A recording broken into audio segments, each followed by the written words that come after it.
everybody, Sifro Joe here. I'm actually really happy today. I know it's unusual. But that is because Justice Democrats have released their first two candidates for the 2018 midterm election. Now let's go through them one by one. The first person they are going to be running is a woman by the name of Cori Bush. And yes, I have done research. As far as I'm aware, she is not related to George Bush. Okay, I had to make sure of that.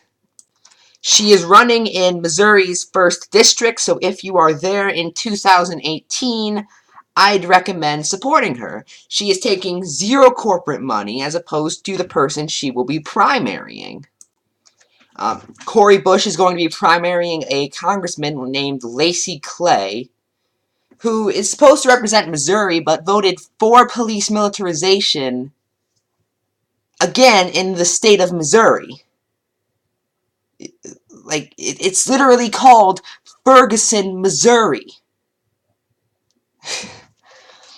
Not only that, but Lacy Clay also, and this is one thing, he was part of a Freedom Caucus when Obamacare was being passed. And at first he was like, okay, we're not going any farther than public option. We're doing public option at least. And then, of course, when individual mandate came up and it turned from Obamacare to Nixon care, he was like, okay, I'll settle, because Lacy Clay does not have actual values.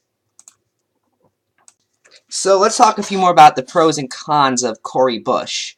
Now, Cori Bush is a nurse, which is a pro, and she also has lived paycheck to paycheck before. She's a single parent, so she understands the struggles of the lower class, which is something I can support. That's what I want. I want congressmen who represent the people. I want some congressmen who understand the poor, who have been poor, and have some basic understanding of it. She was also a backer of the Bernie Sanders campaign, and even spoke at a few Bernie Sanders rallies. Now, the only con I could find on her is that she is a pastor.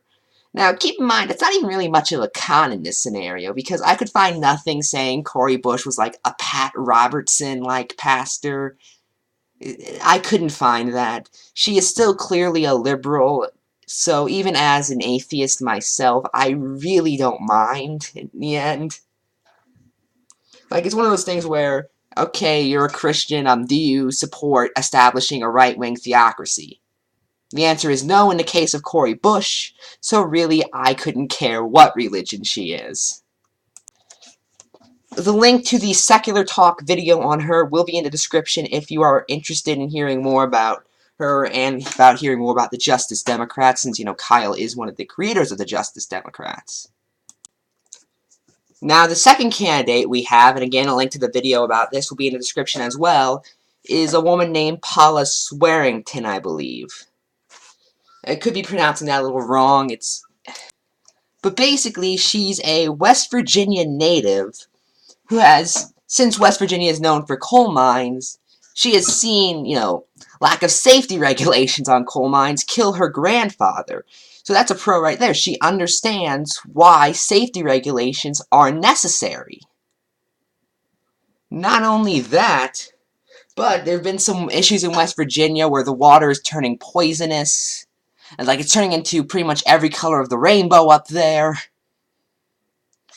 And this is due to lack of safety regulations. So, of course, Paula wants to fix this. Again, that's really her biggest pro. That's the main issue as of so far she seems to be running on, and that is safety regulations in West Virginia. Now let's talk about who she will be primarying. She will be primarying Joe Manchin. Now, anyone who knows anything about the Secular Talk audience and the Bernie movement know that a lot of us really hate Joe Manchin. If you were to ask pretty much any of us to make a list of the top 5 worst blue dogs or corporate Dems, I guarantee you most of them would have Joe Manchin as either number 1 or number 2. A few people may put someone like Tom Lenz or Cory Booker or Hillary Clinton above Manchin, but I definitely agree, but pretty much all of us agree Manchin is one of the worst. Well, Paula is going to primary Manchin. And here's the thing, Manchin had the opportunity to increase safety regulations. He didn't. because he's Joe Manchin. And for those who don't know, let's look a little bit more into Joe Manchin real quick. Basically, Joe Manchin is the man who said that we need a war on drugs, like the one we've been having since the 1960s that has failed.